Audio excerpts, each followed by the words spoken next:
Hello, I'm Jerry Cheddar with QSC Audio, and I'm here today to talk about our new TouchMix mixer.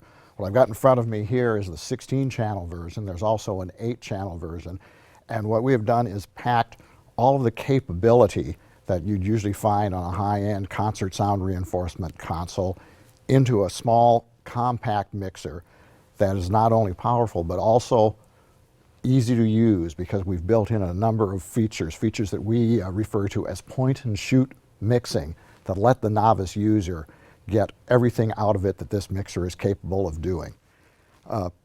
Talking about it at a very high level, the TouchMix16 has 16 mic line inputs plus 2 stereo line inputs. In addition to the stereo outputs, we've got 6 auxiliary sends plus 2 stereo auxiliary sends.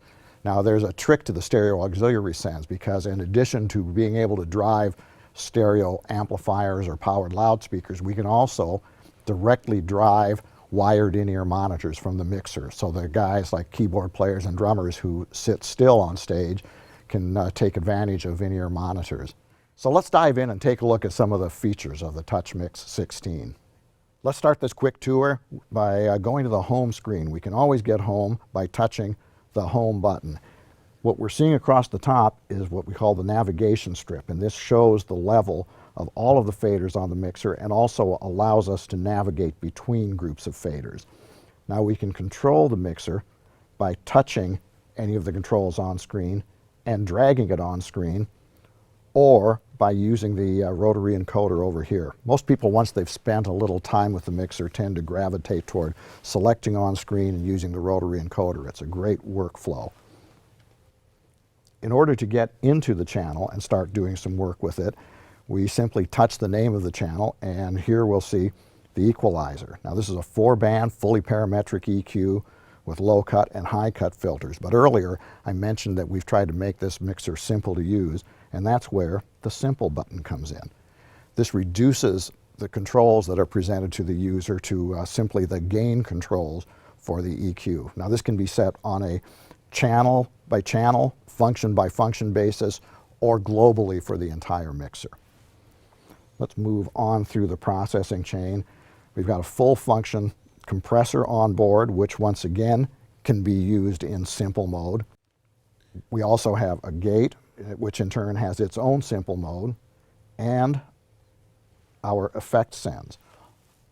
On board we have 4 very high quality effects, and those can be any of 6 different flavors of effects. We've got 2 different types of reverbs, delays, echoes, choruses, and pitch change. And there is also, you can see down here on the bottom, a single pitch corrector which can be assigned to any of the channels.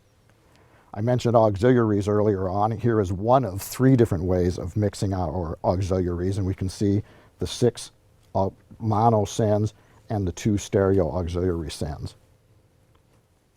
Presets are a big part of the simplicity of TouchMix, and here you can see the menu where we can select presets.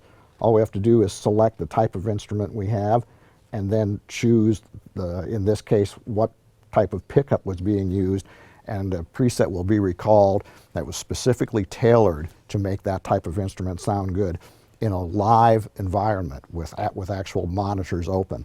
And we've had great results just calling up presets and going for a mix with using our preset library. Let me show you a few other things around the mixer. One of the things that we have is a built-in info system. So it's like an owner's manual that you can't lose. All we have to do is select a topic, touch it, and we get a complete explanation of that topic. We also have a number of other things to help make the mixer easy to use, including wizards. One of the wizards we have is what we call an effects wizard. This makes it easy to both choose and send to an effect.